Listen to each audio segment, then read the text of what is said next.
Muy buenas noches a todos. Bienvenidos a la actividad académica de la Universidad Javeriana, el programa de cirugía pediátrica con sede en la ciudad de Cali. Hoy tenemos el gusto de presentarles nuevamente a la doctora Adriana Arenas, nuestra residente, jefe de residentes, que nos va a presentar un tema muy interesante, que es la atresia de intestino delgado, la atresia de yeyuno e ilion. Adrianita, adelante, tienes la palabra. Y de nuevo, bienvenidos todos. Muy buenas noches a todos. Gracias al doctor Marín por la presentación y por la tutoría para la realización de esta charla. Muchas gracias a todos por la asistencia. Entonces, el tema de la noche de hoy es atresia yeyunileal. Ya en charlas anteriores habíamos hablado del abordaje de la obstrucción intestinal neonatal, de la atresia de duodeno. Entonces, vamos a seguir desarrollando este tema. Entonces empezamos definiendo esta patología. Se trata de una forma de obstrucción intestinal que se caracteriza por un estrechamiento, un cierre completo o ausencia de un segmento del yeyuno y o del ilio. Esta patología es poco frecuente, se presenta en 1 de cada 5.000 recién nacidos y tiene una incidencia similar entre hombres y mujeres, de los cuales 1 de cada 3 pacientes es prematuro. La mayoría de estos casos aparece de forma esporádica, pero hay una forma descrita familiar que usualmente se presenta con atresias múltiples y que es de peor pronóstico. Usualmente se asocia a ciertas malformaciones concomitantes en menor frecuencia que la atresia duodenal, pero también se pueden presentar. Las más frecuentes son la fibrosis quística, la gastrosquisis y la malrotación intestinal hasta en un 25% de los pacientes. Entonces, para entender por qué se produce esta alteración, hay varias teorías de las cuales la más aceptada es que se produce como consecuencia de una lesión isquémica intrauterina a nivel del intestino medio. Esto va a afectar varios segmentos, ya sea un segmento individual o múltiples segmentos del intestino que ya está formado. Lo que va a ocurrir es que hay una alteración vascular intrauterina. Esto va a generar una necrosis isquémica del intestino y va a generar una reabsorción de ese segmento o de los segmentos afectados. El momento de la gestación en el que se presente esta alteración va a hablarnos de el grado de afectación y la ubicación de la atresia a nivel de lo largo del tubo digestivo. Entonces, hay varios factores que están asociados. Como decía, el componente genético no es tan fuerte, pero sí hay varias lesiones que pueden ocurrir en el embarazo que pueden predisponer a esta enfermedad, como lo son algunos medicamentos, el tabaquismo en el primer trimestre, y en algunos casos, en menos del 1%, puede también tener asociado algunas anomalías cromosómicas. Entonces, ya entrando en materia, para entender esta patología, existe un sistema de clasificación que fue establecido inicialmente por Lowe y Van Aert, que fueron de los primeros en describirla, y que fue modificada y se ha mantenido la descripción por Grosfeld desde 1979. La clasificó en 4 grupos, los cuales tienen un valor pronóstico y terapéutico. La atresia más proximal es la que va a definir si se clasifica como yeyunal o como ileal. Y hasta en 30% de los pacientes se puede presentar de tipo múltiple. Entonces, empezando, esta se sale como de esa clasificación de los 4 grupos, pero hace parte del conjunto de esta patología que es la estenosis intestinal. Esta hace referencia a un estrechamiento localizado de la luz intestinal sin rotura en la pared y sin anomalía en el mesenterio. En el sitio estenótico lo que vamos a ver es un segmento de intestino corto, estrecho y algo rígido con una luz pequeña. A menudo también se va a encontrar que la mucosa es irregular y que la submucosa se encuentra engrosada. Y esta estenosis también puede adoptar la forma de una atresia tipo 1 con una membrana perforada, como vemos acá en la imagen B. Estos pacientes suelen presentar una longitud normal del intestino delgado. y es una lesión mucho más localizada y de mejor pronóstico. Ya en cuanto a la atresia intestinal, la primera es la tipo 1, que es la más frecuente, se presenta más o menos en 23%, y corresponde a una obstrucción intestinal que está producida por una membrana o una red que está formada tanto por la mucosa como por la submucosa, y la muscular y la serosa permanecen íntegras. Entonces, a la inspección a la macro, lo que vamos a ver es que el intestino y el mesenterio parecen estar en continuidad, pero va a haber una porción proximal dilatada y una porción distal de menor tamaño, como vemos aquí en esta imagen. Y la tipo 2 ocurre aproximadamente en 10% de los pacientes. Aquí lo que vamos a ver es un asa dilatado y una terminación ciega de la porción proximal del intestino que va a estar unida por un cordón fibrótico. Y esto va a estar unido a la porción distal que va a estar con menor tamaño y con un mesenterio íntegro. En la tipo 3A, que corresponde aproximadamente al 15% de los casos, lo que vamos a ver es que la porción proximal del intestino termina de forma ciega, no hay cordón fibrótico ni hay unión con la porción distal. Vamos a ver un gap mesentérico, como vemos aquí en esta imagen, que puede tener una forma en B y puede ser de tamaño variable. Esa porción proximal dilatada y con terminación ciega del intestino usualmente carece de peristaltismo. Al estar suelta puede generarse también torsión, y puede ser esa una de las formas de presentación. El tipo 3B, que ocurre en aproximadamente 19% de los pacientes, es conocida, pues tiene varios nombres: en cáscara de manzana o apple peel, como vemos aquí en esta imagen superior derecha, también conocida como árbol de Navidad o deformidad de Maple. Justamente recibe estos nombres por la forma que adopta el intestino. Consiste en una atresia yeyunal proximal que se asocia a ausencia de la arteria mesentérica superior más allá del origen de la rama cólica media.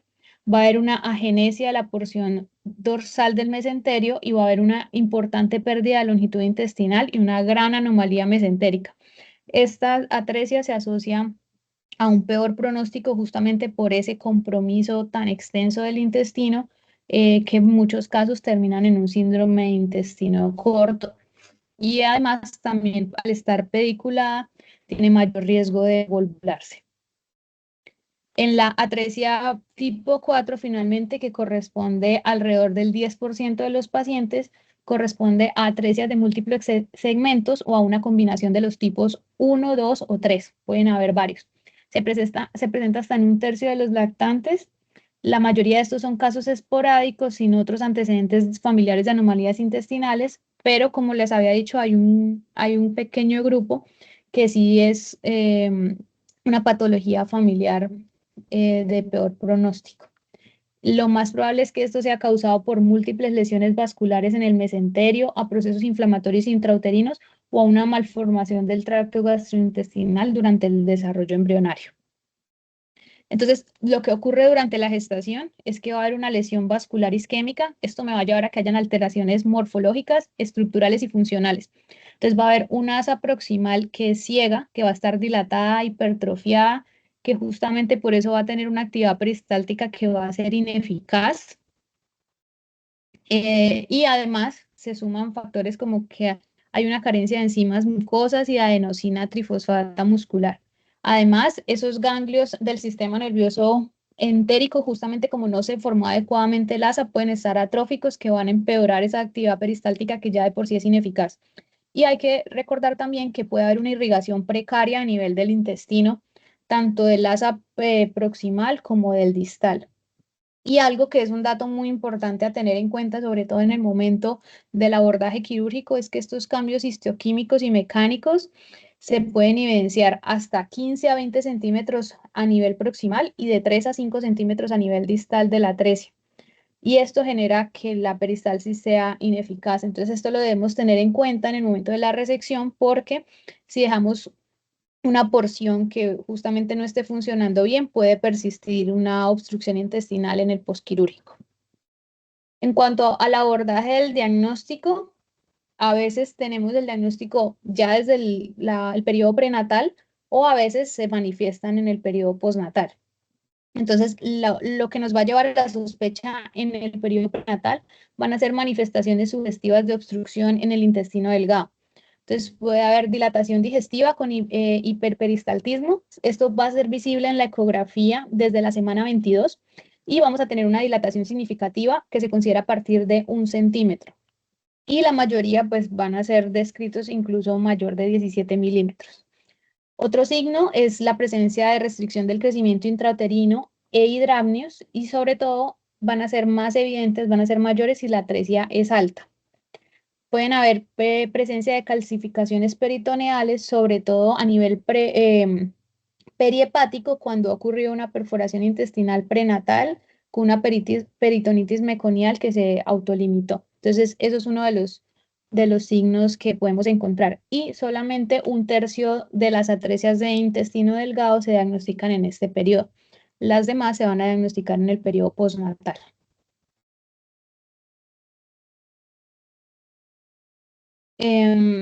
Y pues en el periodo postnatal, entonces lo vamos a sospechar cuando se presenta un cuadro de obstrucción intestinal que no tenga un intervalo asintomático. Los signos más frecuentes pues van a ser sobre todo el vómito bilioso y una distensión abdominal, que puede ser variable dependiendo del nivel de la atresia. Si la atresia es más superior, va a haber menos paso de aire hacia distal, entonces no va a ser tan marcada. Si la atresia es a nivel ileal, ya más distal, vamos a encontrar una distensión abdominal que puede llegar a ser muy marcada, como en esta imagen, que incluso se van a ver las asas dilatadas pues, por la piel tan delgada del recién nacido. Esto puede evolucionar y usualmente el diagnóstico se hace alrededor de las 12 a 24 horas de vida. Dependiendo también pues de qué tan proximal sea la atresia. Si esto evoluciona antes de un tratamiento oportuno, puede ocurrir perforación, puede ocurrir peritonitis, sepsis, shock séptico, incluso hasta un desenlace fatal en el recién nacido. Por lo cual es muy importante el reconocimiento rápido de esta obstrucción intestinal en el recién nacido, además porque se puede asociar esta patología a malrotación intestinal, a un vólvulo del intestino medio o a una hernia interna, que pues puede llevar a que sea mucho más catastrófico este caso. Entonces, dentro del abordaje de diagnóstico de un paciente recién nacido con obstrucción intestinal, lo primero pues que hacemos es una radiografía de abdomen simple. Lo que vamos a ver es, en una radiografía simple, pues el aire va a servir como contraste. Lo que vamos a ver es que el aire llega hasta la porción proximal del intestino más o menos en 1 hora y en 3 horas ya ha alcanzado el intestino más distal. Esto puede ser más lento en los niños que están hipoactivos, prematuros o enfermos. Lo que podemos hacer en caso de que sospechemos esta patología puede ser instilar aire de 5 a 7 cc por kilo a través de una sonda para confirmar el diagnóstico. Lo que vamos a ver son asas dilatadas y la cantidad de asas que veamos va a depender del nivel de la obstrucción. Entonces, en estos ejemplos, lo que vemos son unas atresias más proximales a nivel del yeyuno. Vemos unas asas bastante dilatadas, formación de varias burbujas. A medida que sea más distal, pues vamos a ver muchas más. Y también se puede usar un medio de contraste, teniendo el cuidado pues de aspirar posteriormente para confirmar el diagnóstico y evitar pues complicaciones por broncoaspiración.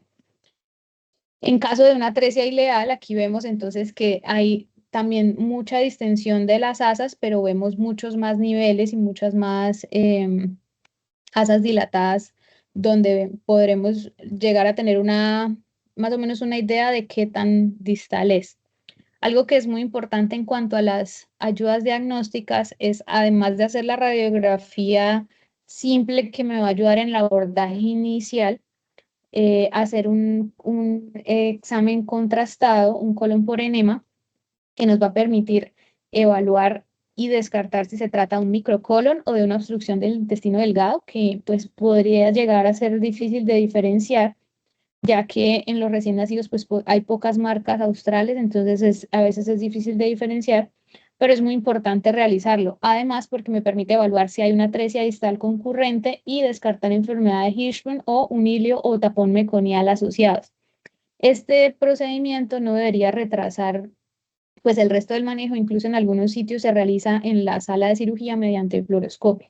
Esto depende pues de los recursos del sitio en el que nos encontremos, pero siempre se debe realizar porque nos puede ayudar con la planeación del abordaje quirúrgico, sobre todo en caso de atresias múltiples o pues para determinar cuál es el nivel más distal de la obstrucción. Entonces, en cuanto a los diagnósticos diferenciales, como había mencionado, básicamente son todas las causas de obstrucción intestinal neonatal, las demás atresias, atresia de colon, el vólvulo de intestino medio, que es una urgencia quirúrgica, el hilio meconial, los quistes de duplicación, hernias internas e incluso causas clínicas como el hilio por sepsis, los medicamentos, la prematuridad y cualquier otra patología que condicione pues a disminución del peristaltismo. Este es un cuadro de resumen que nos ayuda y es muy práctico a orientar como el abordaje inicial de estos pacientes. Aquí están las atresias, duodeno, yeyuno y colon. Las características vómito y distensión abdominal, que van a ser los signos clínicos más importantes, van a predominar vómitos biliosos y mayor vómito entre más alta sea la sospecha de obstrucción. Y las imágenes que vamos a tomar es una radiografía simple. Estos son los patrones de doble burbuja, 3 burbujas y muchos más burbujas cuando es más distal la obstrucción, y el colon por enema. Aquí vemos el ejemplo de cómo se vería. Y otras causas podría ser la enfermedad de Hirschsprung, el hilio meconial y la malrotación, que entrarían en otro grupo, pero hacen parte de todos los diferenciales en un recién nacido con obstrucción intestinal. Entonces, ya entrando en cuanto al abordaje terapéutico, el manejo inicial va a ser principalmente clínico. Hay 3 pilares del tratamiento prequirúrgico urgente. El más importante es la descompresión digestiva usando una sonda nasogástrica. Esa descompresión tiene que ser el principal punto, sobre todo porque cuando hay una asa proximal muy dilatada estamos en riesgo de que haya perforación. Además, una reanimación tanto de líquidos como de electrolitos. Se debe buscar estabilizar al paciente. No, la urgencia no es tan quirúrgica como pues primero el manejo de tener un paciente estable que podamos llevarlo a salas de cirugía. Y además el antibiótico, esto va a depender de si sospechamos perforación o infección y pues de los protocolos de antibiótico y de infectología de la institución. La cirugía se realiza después de estabilizar el paciente. Las únicas indicaciones quirúrgicas de urgencia como tal van a ser la asociación con un vólvulo o con una hernia interna, y esto puede ocurrir más frecuentemente en las atresias distales. En cuanto a la descompresión digestiva, se debe usar una sonda de buen calibre. Incluso se describe que se puede usar con una aspiración suave continua, con una presión menor a 20 centímetros de agua o intermitente cada 5 minutos, dependiendo pues del cuadro clínico del paciente. En cuanto al tratamiento quirúrgico ya como tal, hay varios principios que debemos tener en cuenta. Debido a la gran variedad de presentaciones que tiene esta patología, no hay una técnica quirúrgica única que nos permita resolver las atresias del intestino. Entonces, hay varios conceptos para ir reafirmando. El primero es que la elección de la técnica no va a depender de si hay un defecto o no en el mesenterio, ni va a depender de qué tan separados están los cabos, ni si están separados por una membrana o por un cordón fibrótico. Las cosas que van a importar van a ser la longitud y el calibre del intestino dilatado proximal, la altura de la atresia, el calibre de ese intestino distal que estaría sin función, la presencia de más atresias distales, qué tan vascularizado está el intestino distal, la calidad de la pared intestinal y cuánto intestino me queda remanente. Entonces, dentro de las opciones de abordaje quirúrgico, voy a empezar hablándoles del abordaje abierto y ya luego les hablo del abordaje mínimamente invasivo. En cuanto a la primera parte del abordaje, el abordaje quirúrgico convencional en los recién nacidos suele ser una laparotomía por incisión transversa supraumbilical derecha. Esa ha sido universalmente aceptada como la laparotomía exploratoria neonatal, pero también se han descrito otros tipos de incisiones a nivel umbilical, paraumbilical, supraumbilical. Y pues esto depende de la elección y la preferencia del cirujano. Cada vez se ha visto que pues hacer la incisión a nivel umbilical puede tener un mejor resultado estético. Y la ubicación del paciente es pues la convencional. Entonces, al hacer este abordaje de la parotomía, la siguiente decisión va a depender del hallazgo. Hay varias formas en las que se agrupan como estos hallazgos y las decisiones. Se puede agrupar en atresias intestinales simples y complejas. Las simples encontraríamos la tipo 1, 2 y 3A. Estas usualmente pues se lograrían resolver con una anastomosis primaria. Y está otro grupo de atresias complejas donde ya aparece el apple pill, las múltiples, las que están asociadas con otras malformaciones o con peritonitis meconial. Y estas son las que nos van a representar un reto tratando de conservar de la mejor manera la mayor cantidad de intestino funcional, tratando de evitar el síndrome de intestino corto y mejorando el pronóstico del paciente. Entonces, para propósitos de la charla, lo agrupé como en 4 grandes grupos. Dentro de este primer grupo, que sería la mayoría de atresias de yeyuno y ilion distal, estarían esas 3, la 1, 2 y 3A, que serían las que se podrían resolver de esta manera. Algunas cosas particulares acerca de la atresia a nivel del ilion distal, una atresia más proximal que sería la de yeyuno y el grupo de atresias complejas. Entonces lo voy a ir desarrollando así a lo largo de la charla. Entonces, ese primer grupo de atresias, estos son unos ejemplos de cómo encontraríamos en el hallazgo en la laparotomía. Y pues lo que se haría es, entonces en este caso, hacer una anastomosis primaria. El primer paso en este caso sería resección de la clava proximal. La clava hace relación hace referencia a ese segmento proximal dilatado, también se le conoce como bolsón. Entonces, lo primero es resecar ese segmento y muy importante, un paso que no se puede saltar es constatar si hay permeabilidad distal.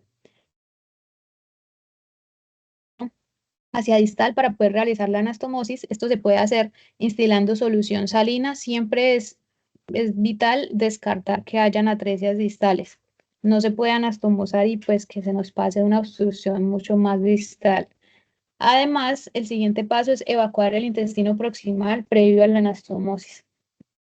Y en cuanto a la resección, entonces recordar esa que había mencionado antes de los cambios histoquímicos, cuánto afectan el asa distal y el asa proximal, para tener en cuenta que deberíamos resecar proximal aproximadamente 10 a 15 centímetros o incluso hasta 20 dependiendo del grado de dilatación, y distal hasta 3 centímetros, teniendo en cuenta pues de conservar la longitud en lo posible del intestino neonatal.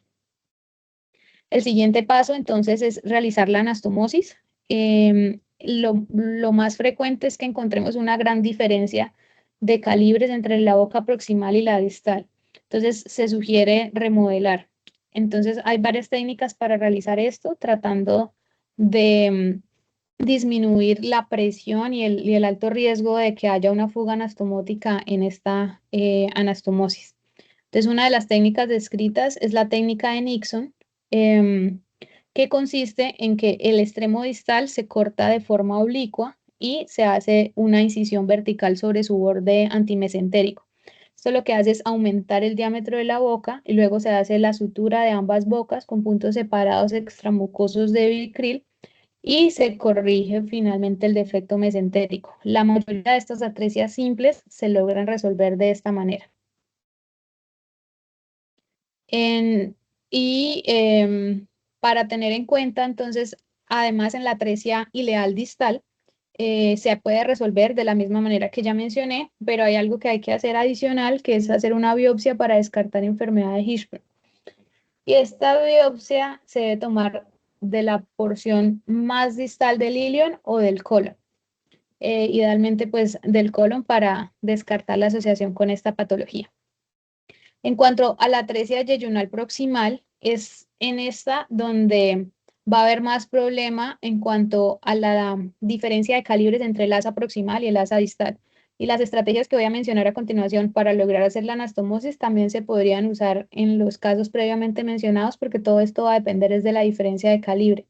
es más probable que una atresia proximal presente una gran dilatación. Entonces, por eso las menciono acá. Entonces, lo que vamos a hacer, al igual que había mencionado antes, es resecar ese segmento que está proximal eh, y, em, y mirar cómo podemos lograr la anastomosis. Hay varias técnicas que se han descrito para poder lograr un calibre similar de la boca proximal a la boca distal y poder permitir esa anastomosis. Se han descrito varias técnicas para remodelar el asa proximal y lograr hacer la anastomosis. Esta que está aquí en este ejemplo es la técnica de Thomas, que se usa principalmente en una atresia yeyunal alta. Consiste en una resección antimesentérica de una porción del yeyuno proximal. Se hace una sutura longitudinal con un afinamiento o un modelaje de ese bolsón o de esa clava y posteriormente se hace ya la anastomosis terminolateral, como se había mencionado previamente. Aquí vemos un ejemplo de esa sutura realizada a lo largo y luego de la anastomosis. Esto se hace con el fin de conservar la mayor cantidad de intestino posible para no hacer una gran resección intestinal y al disminuir el diámetro de esa asa proximal mejoramos el peristaltismo. No está bien conservar bastante intestino, pero dejar una asa proximal muy dilatada que va a tener un mal peristaltismo y va a tener un mal posoperatorio y va a terminar en una reintervención del paciente con una anastomosis de alto riesgo cuando hay una diferencia de calibres mayor a 3:1. Entonces se recomienda hacer esta remodelación. Otra forma de remodelar es la técnica de Lorimier, que consiste en el modelaje de la pared total y una anastomosis termino-terminal. Entonces, lo que se hace es plegar el intestino sobre sí mismo para reducir el tamaño el calibre. Se han descrito como ventaja teórica que reduce el riesgo de fuga de una línea de sutura larga, conservando una gran o la mayor parte de la superficie mucosa e incluso se describe que también podría facilitar el peristaltismo. Se describe que se puede doblar hasta la mitad de la circunferencia antimesentérica dentro del lumen sin causar obstrucción. Sin embargo, pues sí, esta va a presentar mayor riesgo de obstrucción que la anterior. Y una de las desventajas es que esa línea de sutura que se realiza puede soltarse en unos meses y quedar nuevamente un gran bolsón con una peristalsis alterada. Otra técnica, y justamente mejora ese defecto que tiene la técnica anterior, es la técnica de Kimura, donde lo que se hace es una resección cuneiforme de la pared muscular, respetando la mucosa.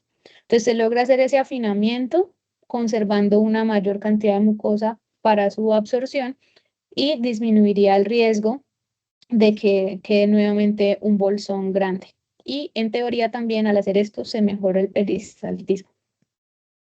Otra forma de hacer este afinamiento, esta remodelación del asa proximal es por medio de una sutura mecánica. Lo que hacemos es usar una sonda Nelaton 22 o 24 French como tutor. Se toma el extremo antimesentérico de la clava del bolsón con unas pinzas de Babcock. Se presentan las ramas de la sutura mecánica como vemos acá y se realiza el disparo. Y esto también se puede reforzar la sutura mecánica con una sutura continua absorbible 5 o 6 ceros. Se ha descrito que se puede realizar de forma segura en segmentos de hasta 10 a 20 centímetros. Y hay que tener mucho cuidado en la disección, justamente cuando se trata de una atresia yeyunal proximal, de no dañar los conductos biliares ni el páncreas en la disección posterior, sobre todo con la rama posterior de la sutura. Y así sería como queda. Aquí vemos un gran segmento donde fue seguro realizar este corte. Entonces, voy a incluir en algunas partes un poquito de la evidencia, como los artículos más recientes. Este es un artículo publicado en el año pasado donde se hace una comparación entre esa remodelación o tapering antimesentérico del asa proximal usando una grapadora lineal versus hacer la anastomosis primaria terminal con esa diferencia de calibres. Aquí se hizo revisión retrospectiva, es un artículo publicado en la revista asiática de cirugía, que es una revista Q2, donde encontraron 57 recién nacidos con el diagnóstico de atresia yeyuno-ileal. Se dividieron en dos grupos, perdón, un grupo de 29 pacientes donde se hizo esta remodelación o enteroplastia con grapadora lineal y un segundo grupo donde se incluyeron 28 pacientes a los que se les realizó anastomosis primaria terminal. Entonces ellos compararon los dos grupos, las características de ambos grupos eran comparables, no había mucha diferencia entre ellos y lo que encontraron entonces fue estos resultados que están aquí en la tabla. Vemos que hubo un tiempo operatorio promedio en el grupo A de 122 minutos y en el grupo B de 118, no hubo mucha diferencia.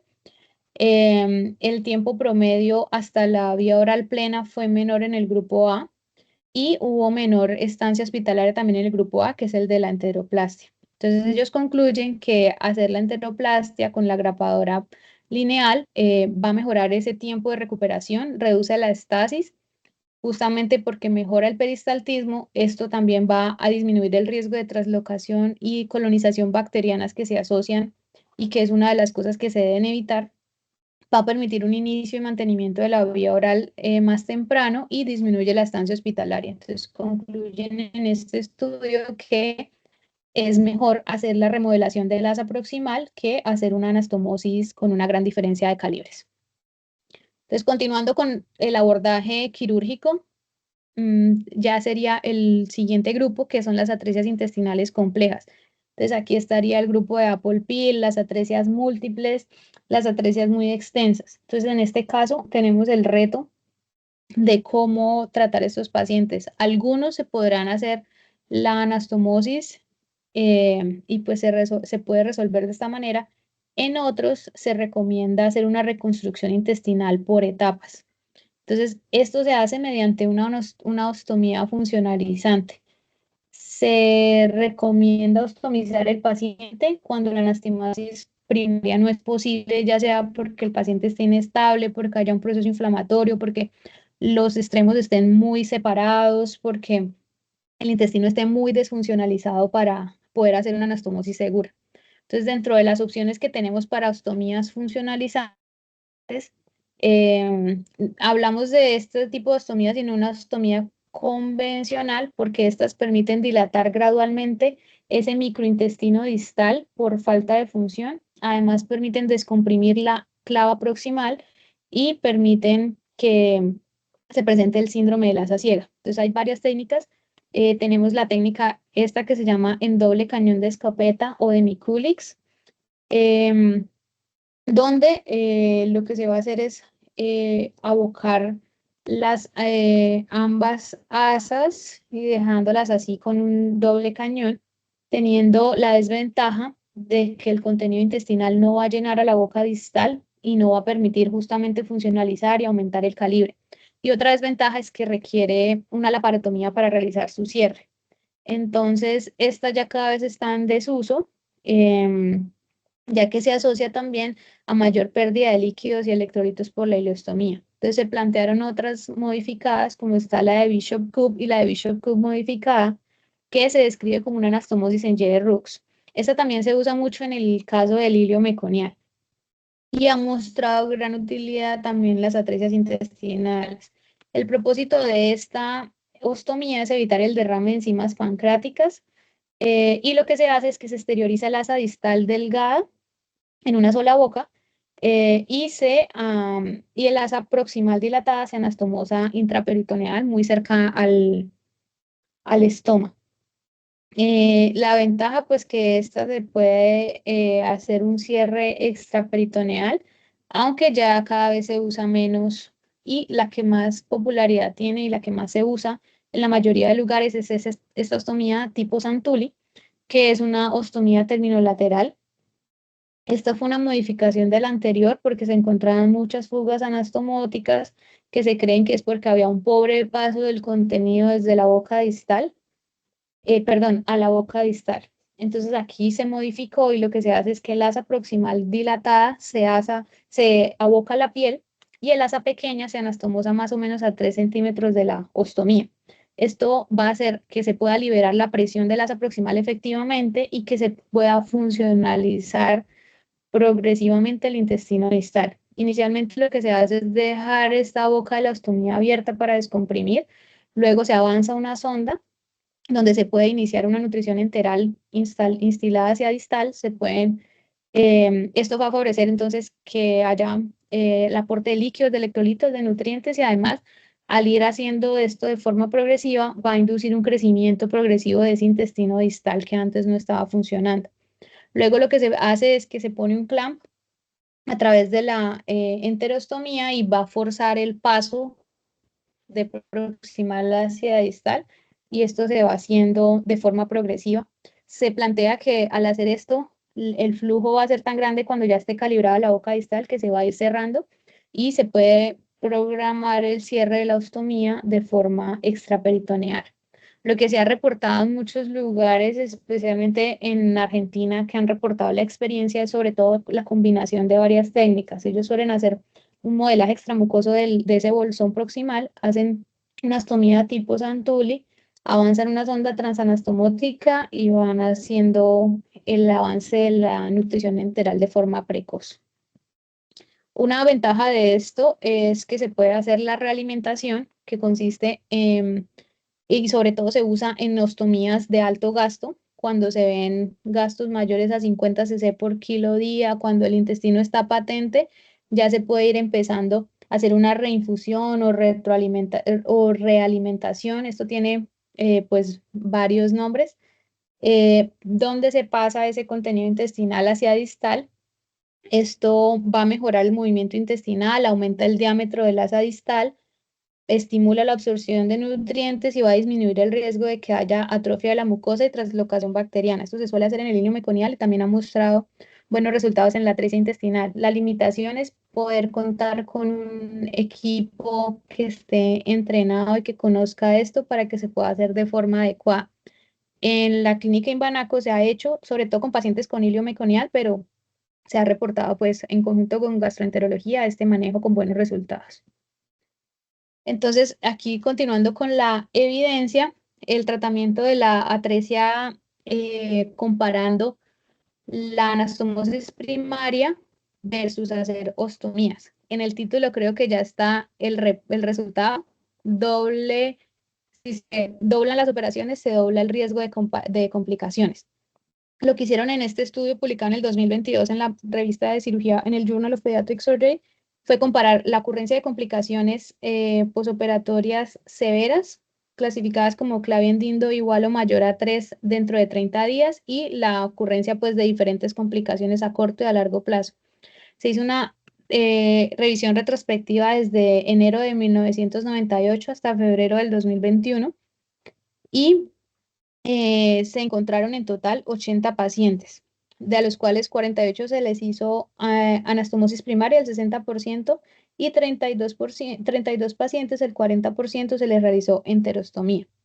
Las características de los pacientes están aquí resumidas en esta tabla, solamente para mencionarles que ambos grupos fueron muy comparables y que pues hubo gran variedad de presentaciones clínicas con todas las tipos de atresia con algunas malformaciones asociadas. Lo que reportaron entonces en este estudio fue que hubo más complicaciones severas en el grupo que se usó la enterostomía y esto fue estadísticamente significativo. Hubo más complicaciones a corto y a largo plazo en general en el grupo de la enterostomía y no hubo diferencia significativa en la fuga anastomótica, en la estenosis anastomótica y en la mortalidad. Entonces lo que sugieren es en que pues hacer ostomía solo en caso de que sea estrictamente necesario, tener un umbral bajo para tomar la decisión de hacer anastomosis primaria cuando haya duda y pues evitar las ostomías en lo posible. Entonces ya continuando con el abordaje mínimamente invasivo, la laparoscopia constituye una herramienta diagnóstica efectiva que puede ser complementaria a la cirugía convencional. Hay varios principios que se deben seguir para hacer este abordaje. realizarlo solamente en pacientes estables desde el punto de vista tanto clínico como respiratorio, sobre todo al tener en cuenta la insuflación de CO2 para lograr el neumoperitoneo. Una ventaja de la laparoscopia es que permite evaluar la totalidad del abdomen, permite identificar y aislar la porción del intestino atrésico que se va a reparar. Una limitación puede ser que requiere entrenamiento y equipamiento adecuados. No es recomendable hacer la anastomosis endoquirúrgica. La gran mayoría de reportes y de experiencia que encontré sugieren hacer pues el diagnóstico y la liberación de forma intracorpórea, pero exteriorizar a través de la incisión umbilical y realizar la anastomosis extracorpórea. Y es preferible la anastomosis intestinal extracorpórea. Además, otra ventaja es que permite hacer diagnósticos diferenciales y tratar otras patologías como la malrotación, las duplicaciones y atresias asociadas. En cuanto a la técnica, el paciente en decúbito dorsal se describe tanto en el borde inferior de la camilla como de forma transversal, poniendo un pequeño realce posterior. En cuanto a la ubicación de los trócares, un umbilical para la óptica. Se ha descrito incisión transumbilical, paraumbilical o supraumbilical y ya les voy a mostrar cuáles son las diferencias estéticas. Y 1 o 2 puertos de trabajo en flancos para el instrumental. Es muy importante el control de la temperatura en estos pacientes, idealmente que se use un neumoperitoneo, un CO2 que sea calentado, y una sugerencia es usar un campo de Iovan cubriendo el paciente sin que lo descubra y no retirarlo, ya que esto puede aislar el líquido, evitar que el paciente se humedezca y que los campos quirúrgicos se humedezcan, favoreciendo que no pierda temperatura por esta razón. Entonces aquí tenemos unos ejemplos. Una ventaja entonces de la laparoscopia es que me permite hacer la exploración de la cavidad, poder evaluar. Aquí podemos ver, por ejemplo, un caso de una atresia polpil. Estos son videos quirúrgicos cortesía del doctor Melo de pacientes que se han presentado aquí en las clínicas donde hacemos nuestras prácticas. Entonces esto permite poder hacer un diagnóstico, poder evaluar cuál es el segmento afectado para poder facilitar el manejo. Aquí vemos entonces también que además de hacer esta exploración, permite liberar las adherencias y liberar el asa comprometida para que cuando se exteriorice pueda hacer de forma más segura y más rápida. Aquí voy a adelantar un poquito, entonces aquí vemos cómo se va encontrando el segmento artístico y cómo se va haciendo toda la liberación para seleccionar el segmento que se va a liberar para ya hacer como tal el manejo.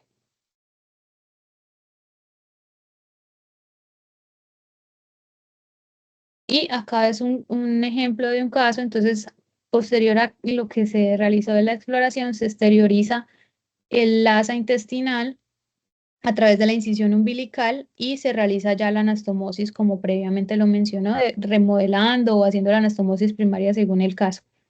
En cuanto a la exteriorización, pues se han descrito el uso de varios separadores, un separador de Alexis como puerto único, un separador de Lone Star o simplemente ampliando un poco la incisión umbilical.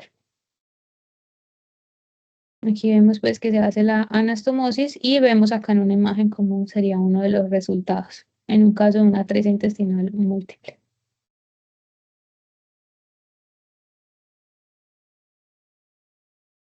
En cuanto al resultado estético, entonces tenemos acá en el primero un paciente con incisión transumbilical, acá umbilical, paraumbilical o una incisión supraumbilical. Los resultados en realidad son bastante comparables entre las tres y son mejores que la incisión de la parotomía tradicional, transversa en los neonatos.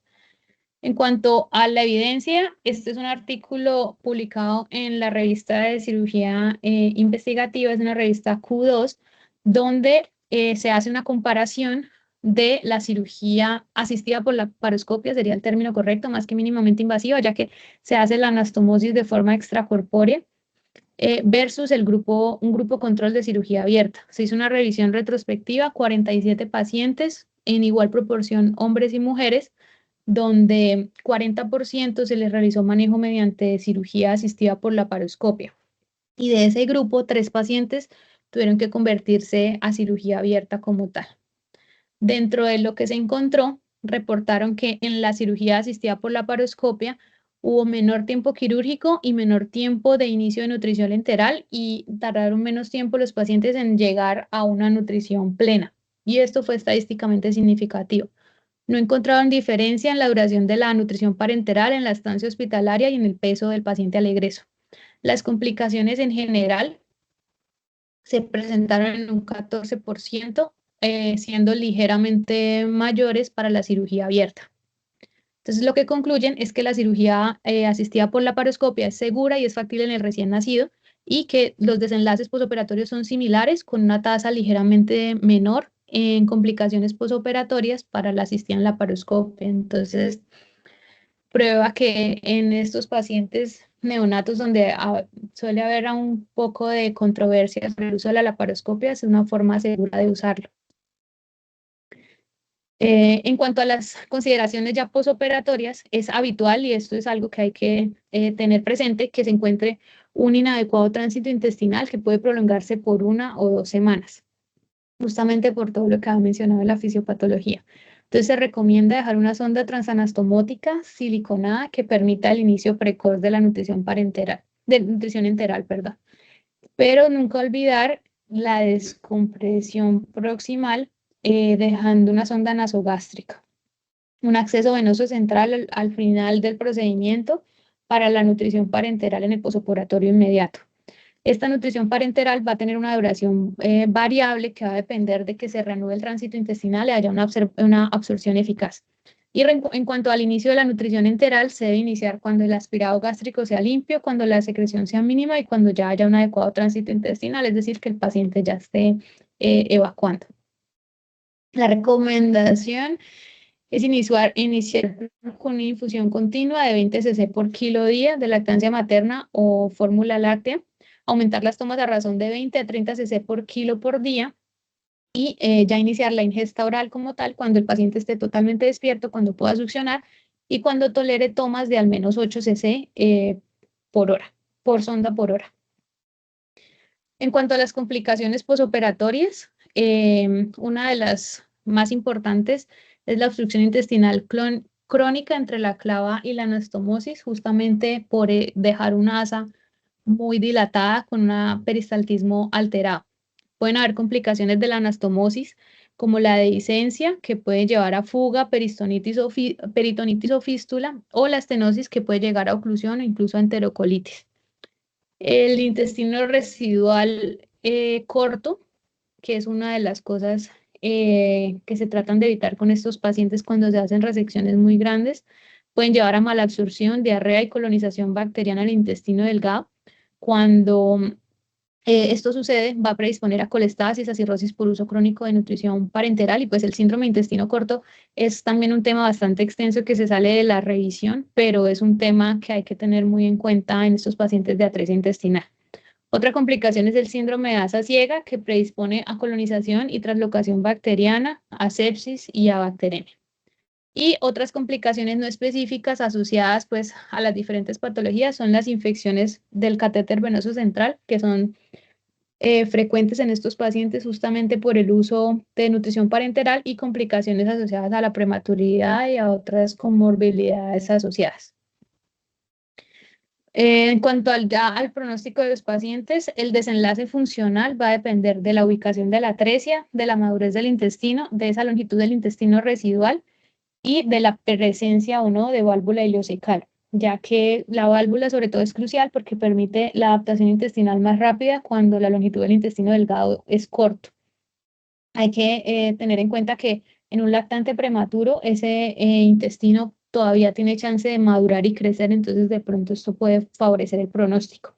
Y aquí, ya que menciono la longitud, olvidé decir al finalizar la técnica quirúrgica y en las consideraciones posoperatorias, que es muy importante que el cirujano describa en la nota quirúrgica y si es posible mediante una ilustración, un esquema para dejar en la descripción quirúrgica qué quedó de intestino, cuál fue la distancia hasta la anastomosis y después de la anastomosis, porque esto va a repercutir pues en el manejo que se haga en conjunto con gastroenterología.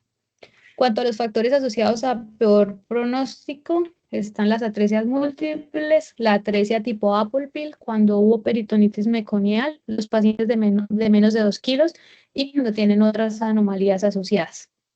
Entonces, ya para finalizar, unas recomendaciones y consejos técnicos sobre lo que se debe hacer al tratar a estos pacientes. Realizar el colon por enema en todos los recién nacidos con obstrucción intestinal, como había dicho, para descartar las atresias más distales y la enfermedad de Hirschsprung.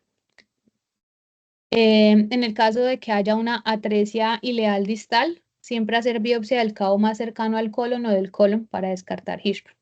Siempre que sea posible, conservar la válvula ileocecal. Siempre que sea posible, hacer una anastomosis primaria y evitar la creación de ostomías.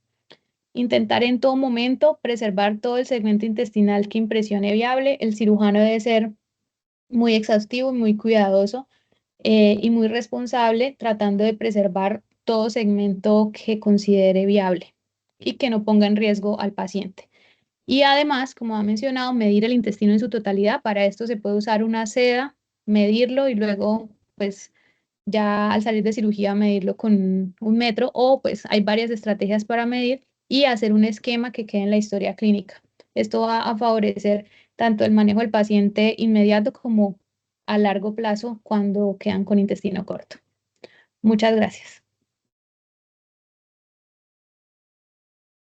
Doctora Adriana, muchas gracias. Excelente presentación, muy amplia y completa. Damos apertura para optimizar el tiempo que nos queda a los comentarios del público. Muchas gracias por su participación.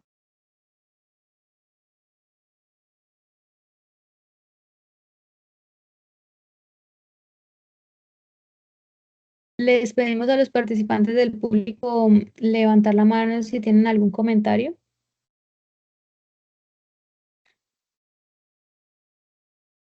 El doctor Villamizar, adelante. Muchas gracias. Primero, felicitaciones, Adriana, por esa presentación, esa revisión tan juiciosa, tan clara y tan contundente. Con mucha actualización, me gustó mucho la presentación de los artículos que sustentan la presentación teórica que está usted haciendo. Así que me parece que como metodología es muy bueno porque da la evidencia de lo que usted está comentando. Lo segundo, me parece muy importante, es también enfatizar en los análisis diagnósticos que usted menciona. Me refiero yo al colon por enema que a veces pueden ser omitidos y luego se encuentra uno muchas sorpresas. El, el abordaje me parece muy claro lo que usted está mencionando y lo muestra con evidencia de que el abordaje quirúrgico, pues idealmente se puede hacer si está uno en condiciones, hacerlo bajo cirugía mínimamente invasiva, pero la recomendación, sí estoy completamente de acuerdo que la anastomosis idealmente puede hacerlo uno en el exterior. Le da a uno más certeza, más seguridad y la remodelación que se puede hacer pues va a ser mucho más, va a ser óptima. Y se puede hacer, como usted lo mostraba en sus gráficas, con sutura mecánica para disminuir el diámetro. Y en cuanto a, me parece que lo demás quedó muy claro, y uno de los aspectos a resaltar es no olvidar que muchos de estos pacientes no solamente hacen un hilio postoperatorio, el cual uno debe estar tolerando y estar haciéndole seguimiento, sino que también pueden hacer obstrucciones intestinales, como lo comentamos antes de iniciar esta conferencia con el doctor Marín y con usted, Adriana, cuando les mostraba uno de los últimos pacientes que operamos ahí en Imbanaco, que requirió una reintervención más o menos a los 10 días después de operado y tenía era una obstrucción por bridas. Uno sospechaba que era que a lo mejor la anastomosis iba a quedar, había quedado estrecha o que había quedado defectuosa o que pudiera estar filtrando, pero no, realmente fue puras adherencias, se liberaron esas adherencias por la paroscopia y el paciente ha evolucionado satisfactoriamente, siendo un caso crítico de una modalidad en cáscara de manzana. Así que el pronóstico es variable, el espectro que se pueden presentar en estos pacientes también es variable, pero debemos trabajarle permanentemente a estos niñitos al máximo porque la gran mayoría, como usted lo mostraba en las estadísticas, salen adelante, pero obviamente requieren el cuidado nuestro permanente, estar haciendo el cuidado intensivo que es estar uno al lado de la cama y evolucionando y haciendo las modificaciones que se requieran. Muchas gracias y nuevamente felicitaciones a usted y al doctor Marín por la tutoría para esta buena presentación. Muchas gracias, doctor Villamizar. Tiene la palabra el doctor Copete. Bueno, no, felicitar a Adriana por la revisión muy amplia, como dijo Pedro, muy completa, y recalcar que siendo una patología de baja frecuencia, tenemos que tener muy claros los conceptos porque se van a presentar en muy baja frecuencia y cada caso debe hacerse de la mejor forma.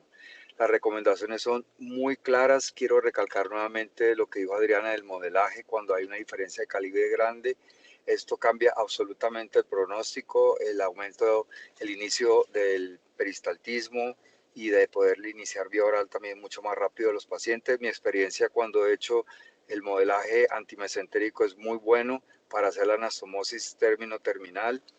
Y lo mismo que dijo lo de la sostomía, realmente no es un buen resultado, y tratar de siempre de modelar. En los pacientes con Apple Pill he tenido solamente en 32 años que llevo en estos 2 pacientes con Apple Pill, uno lo logré sacar adelante.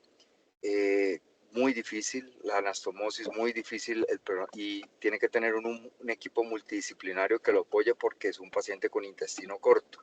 El segundo paciente era un paciente que tenía otras malformaciones asociadas y pues desafortunadamente no sobrevivió. Es una patología todavía mucho más infrecuente, la cáscara de manzana o Apple. Felicitaciones y gracias. Muchas gracias, doctor. ¿Alguna otra pregunta o comentario en el público? El doctor Melo tiene la palabra.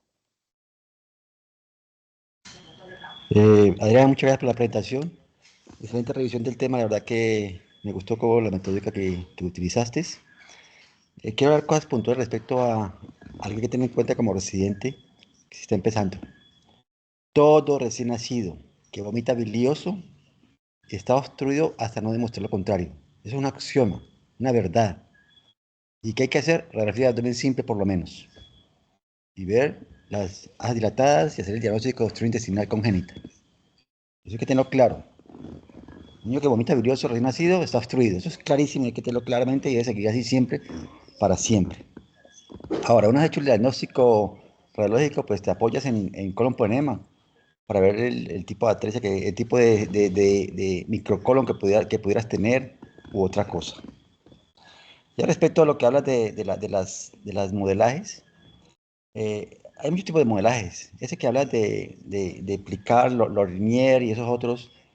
Incluso el Kalicinski es el que dobla sin resecar la mucosa es el que usamos en neurología, parece el Kalicinski, neuretes dilatados.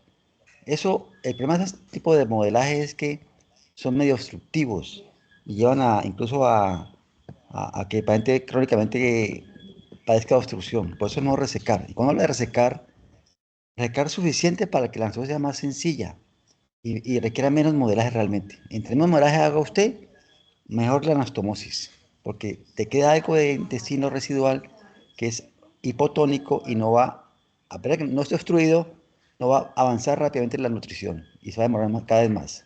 Cuando uno deja bolsones en arterias yeyunales, por ejemplo, eso es un drama grande como arteria duodenal, que años después el señor puede debutar con asa ciega y obstrucción intestinal. Niños que vomitan, halitosis, se distienden por una asa ciega de ayuno proximal que está permeable pero que no funciona. Y eso es un problema realmente grande para los niños. Ahora, respecto a la laparoscopia, eso es cierto. Cuando yo empecé a hacer la laparoscopia en atresia intestinal hace muchos años, había poca publicación al respecto, pero sí había claridad de que eso no puede ser por la laparoscopia, la anastomosis. Hay que sacarlas afuera. Cuando sacarlas afuera, la decisión en la fascia debe ser suficiente para que la asa se estorice completamente, una anastomosis bien hecha y que no se colapsen los vasos al meter el asa atrás a la cavidad, porque se engurgitan y le da más grande y después no puede meter el intestino a la cavidad. Por eso amplía suficientemente la fascia para poder luego recibir la anastomosis. Importante, revisar la parte distal del intestino porque te puede pasar una atresia intestinal. Una o dos atresia intestinal. Por eso siempre debe estar pendiente de esa parte cuando haga la orden laparoscópico, revisar la parte distal. que esa es la parte más importante realmente. Ver si hay otras arterias antiteriales asociadas más distales. Si esterilizas afuera, podrías incluso meter líquido y bajo visión laparoscópica mirar si ese líquido avanza incluso. También lo puedes hacer. Como dije antes, la anastomosis afuera, a veces tiene más rotación, se puede correr incluso por la laparoscopia, pero ojo, paciente con Apple Pill es otro cantar, otro cantar. Se puede ir por la laparoscopia, sí, de hecho yo lo he hecho. Tengo un par de casos hechos por la laparoscopia, el cual es complicado muchas veces al esterilizar, porque te puedes confundir y meter la anatomía rotada y quedarte obstruir el paciente. Por eso, si tienes duda, siempre amplía la incisión y revisa. Paciente con Apple Pill tienen los vasos dilatados, ingurgitados. Eso es lo mismo que ve uno en el vólvulo. Podemos estar pendientes, o es un vólvulo o es una Apple Pill. Y definir qué es realmente. Si es un válvulo, ya definas qué haces, o lo conviertes, o lo haces abierto, o la laparoscopia, que es más complicado. Pero si es Apple Pill, pilas. Esteriliza bien, que no te quede torcida la anastomosis, porque al estar torcida se puede obstruir el paciente. Ahora, hemos tenido atrevidas como las que mostró ahí, con hasta 8 o 10 segmentos de estenóticos. Y hay que hacer varias recesiones y ojalá pocas anastomosis. Porque entre más anastomosis hagas, más riesgo de obstrucción tienes, por supuesto. Si las dejas intubadas, mejor. O sea, intubadas es que una sonda anastomosis, entonces esas anastomosis que ahora sean unas 2 máximo, o 3, no tantas, porque tanta anastomosis lleva a mayor obstrucción. Eso era todo, Adriana. Felicitaciones por la presentación. No más comentarios. Muchas gracias, doctor Melo. Damos por finalizada entonces la actividad del día de hoy. Muchas gracias a todos por su Muchas asistencia. gracias. Gracias, buena noche. Estén bien. Muchas gracias a todos. Gracias.